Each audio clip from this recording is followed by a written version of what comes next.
মিষ্টি সুস্বাদু নজরকাড়া পাকা রঙের কারণে সোনারগাঁওয়ের লিচুর খ্যাতি দেশ জুড়ে।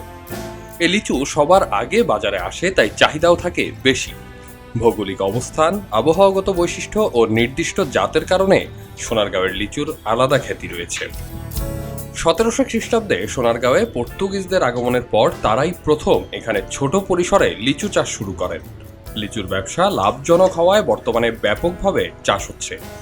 বাণিজ্যিকভাবে চাষাবাদের পাশাপাশি অনেকে নিজের বাড়িতেও লিচুর গাছ রোপণ করেছেন। বাজারে সবার আগে যে লিচু আসে সেটা পাতি লিচু হিসেবে পরিচিত। পাতি লিচুর বিচি বড় হলেও খেতে বেশ সুস্বাদু।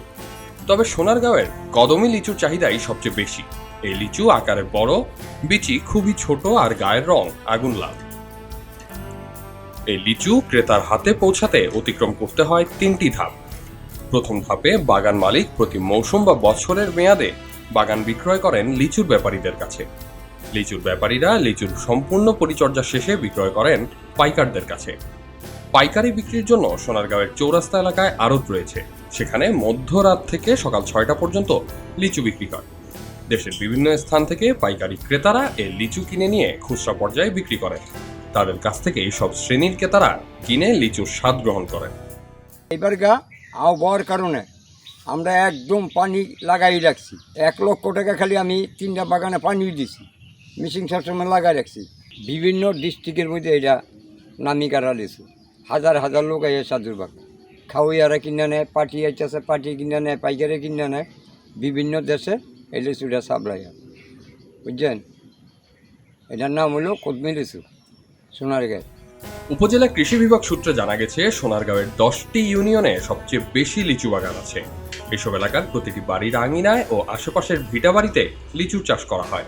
সোনারগাঁও উপজেলা অতিরিক্ত কৃষি অফিসার মোহাম্মদ মাসুদ রানা জানান, কদমি লিচু ছাড়াও বোম্বাই ও চায়না 3 লিচু, মুজাফফরি লিচু, এলাচি লিচুর চাষ হয়ে থাকে এ এলাকায়।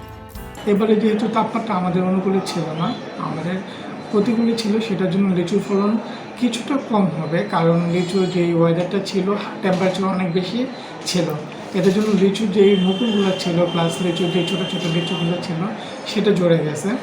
কারণ হলো গিয়ে আমরা কৃষকদের যেই পরামর্শ দিয়েছিলাম যে লিচু বাগানে প্লাস আম বাগানে পর্যাপ্ত পরিমাণে সেচ দেওয়ার জন্য, কিন্তু দেখা যাচ্ছে যে সেচের অভাবে এমন কৃষক আছে যে অনিচ্ছাকৃতভাবে সেচ দেয় নাই, কিন্তু ওরা বুঝতে পারেনি যে ফলনটা এত ড্রাস্টিক্যালি হয়তো কমে যাবে। কিন্তু তারপরেও আমরা আশা করছি যে গতবারের তুলনায় এবারে ফলন কম হবে না। কারণ যতটুকু আমরা রিকভার করতে পেরেছি, যতটুকু ইনিশিয়াল স্টেজে যতটুকু আমরা স্টেপ নিয়েছি, বলা যায় যে অনেকটুকু রিকভার করতে পেরেছি। এবারের লিচু এখন পর্যন্ত আমাদের গতকালের রেকর্ড যেটা ছিল প্রায় 650 মেট্রিক টন লিচুর আবাদ হয়েছে, অলরেডি হারভেস্ট হয়েছে। আরও হয়তো 100 থেকে 150 আমরা পেতে পারি। এটা আমরা এক্সপেক্ট করতেছি যে 750-র মধ্যে আমরা পাবো। এলো মুক্ত চিন্তার স্বাধীন দৈনিক খবরের কাগজ। এখন খবর হবে নিখাত, নির্ভীক, নিরপেক্ষ।